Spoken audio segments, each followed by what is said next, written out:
इनसे मिलिए। ये है इस भड़वे बालक की माँ संतूर मोम रचना। अरे मोम के आगे संतूर क्यों लगा रही हो, स्टेप मोम लगा लेती, वो तुम पे बिल्कुल सूट करता, क्योंकि तुम्हारी हरकतें बिल्कुल वैसे ही है। आजकल के समय में माँ बाप अपने बच्चे को सुधारने में लगे रहते हैं, लेकिन इनकी वीडियोस को देखने के बाद वही बच्चे अपने माँ बाप का बहिष्कार करके बिगड़ने में लग जाते हैं। फिर उसके बाद रोड पर निकल के सीधा नारे लगाने लगते हैं, मुझे चाहिए मुझे चाहिए। अरे क्या चाहिए, संतूर मोम रचना जी का चाहिए। कैसी अपमानजनक बातें कर रहा है लड़का, ये अश्लील है ये लोंडा। आपको हमारा ब्लॉग कैसा लगा प्लीज कमेंट्स में बताना और एक लाइक जरूर कर देना। वाओ माय बैंगल्स बहुत अच्छे लग रहे हैं। देखो रचना जी, आप बिल्कुल गलत कर रही हो। उसे अपने बाहों में पकड़कर फिर उसके मुंह पर चुम्मी लेकर तुम किस सिंगल नोटों की गांड जला रही हो। और इस वीडियो के माध्यम से तुम क्या दिखाना चाह रही हो कि हम कितने ज्यादा सांसारिक हैं और ये माहौल बड़ा ही पारिवारिक है। कितना पारिवारिक माहौल है ना। अरे इसे सांसारिक नहीं अव्यवहारिक बोलते हैं, हमारी भाषा में बोले तो तुम्हें फालतू कहते हैं। तुम दोनों के अंदर शर्म हयात नाम की थोड़ी भी चीज रहती ना, तो तुम दोनों ये मॉम एंड सन की ऐसी असली रील को बनाकर कभी इंस्टा पे अपलोड ही नहीं करते। और ऐसे रील्स को अपलोड करके तुम दोनों साबित क्या करना चाहते हो कि लोग तुम्हें बड़ा ही पारिवारिक कहेंगे। अबे तुम्हारी इसी पारिवारिक बनने के चक्कर में लोग तुम्हारी कमेंट बॉक्स में ये सब लिख के जाते हैं, भाई आपकी मॉम की शादी हो गई है क्या। बस चूतिया, तुझे आज तक नहीं मालूम था क्या। दूसरे रूम की सफाई कर दी। ये मेरे हाथ में झाड़ू है और मैंने उस रूम की पूरी सफाई कर दी है।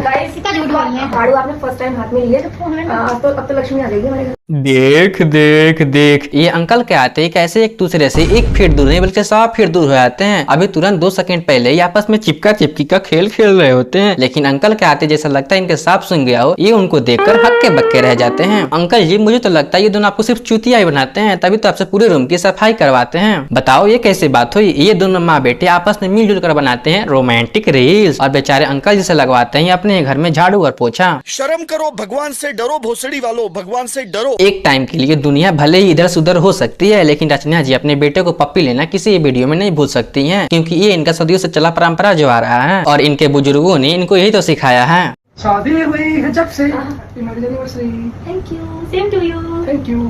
थक गए ना हम बहुत। बहुत थकते हैं। जो आनंद है वो अपने घर पर ही है और कहीं पर भी नहीं है। और हम इसी चला के सोएंगे।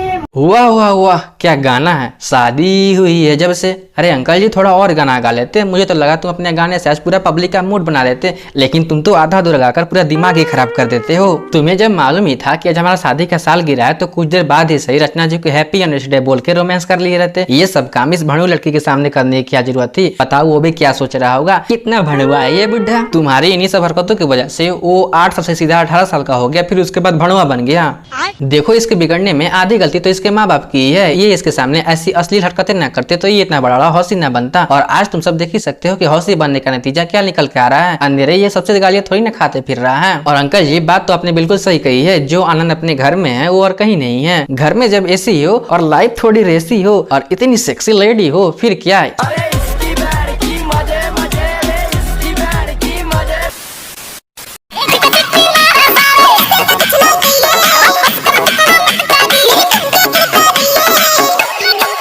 यही तो देखना बाकी रह गया था हम रंडे लड़कों के जीवन में। अब बताओ किस तरह हमारे जीवन में खुशी आएगी जब असली सुखी तो ये भणवे के साथ ऐसी बेशर्मों वाली रील्स बना रही है। तो फिर तुम्हारे जीवन में जो खुशी है वो कौन है। अरे वो तो फर्जी है, फर्जी।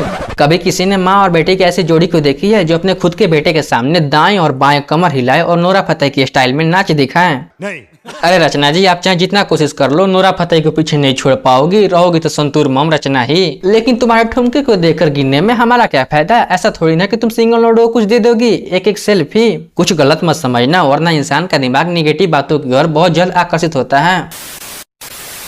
रुद्र हटो यार, मैं बैठ भी नहीं पा रही हूँ। तो क्यों बैठना है?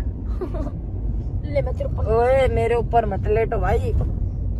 ए पागल औरत, तुम थोड़ी अकल की अंधी हो क्या। कार में थोड़ी सी भी जगह रहेगी तब तो तुम फैली से बैठ पाओगी। ये साला ढड्डू का पारा कार की सीट को बिस्तर समझ के उसके ऊपर लेट गया है। लेकिन इस चुतिये को कौन समझाए कि वो कार है, ट्रेन का एसी का बोगी नहीं कि उसके सीट के ऊपर पूरा का पूरा लेटे हुए जाएं। और जब वो मना कर रहा है कि मेरे ऊपर मत लेटो, मेरे ऊपर मत लेटो, तो फिर क्यों जबरदस्ती उसके ऊपर लेट रही हो। अरे बेचारे के ऊपर क्यों इतना ज्यादा जुल्म कर रही हो। अरे किस वर्ष का बदला उसे इस वर्ष में ले रही हो, अब तो छोड़ दो। एक तो तुम खुद गाली खा ही रही हो और साथ में इस बेचारे चोमू को भी खिलवा रही हो। तो चलो करते हैं इस वीडियो को यहीं पर एंड। वीडियो अच्छी लगे तो वीडियो कर देना लाइक, चैनल को सब्सक्राइब एंड शेयर। भाई थोड़ा लाइक सब्सक्राइब किया करो यार, थोड़ा भी व्यू नहीं आ रहा है। ये कोई तरीका है भीख मांगने का। हेलो इसे भी प्रद्युमन है। हेलो भाई, कोई हम खेलेगा फ्री फायर, उसको आवाज दूंगा जब हाँ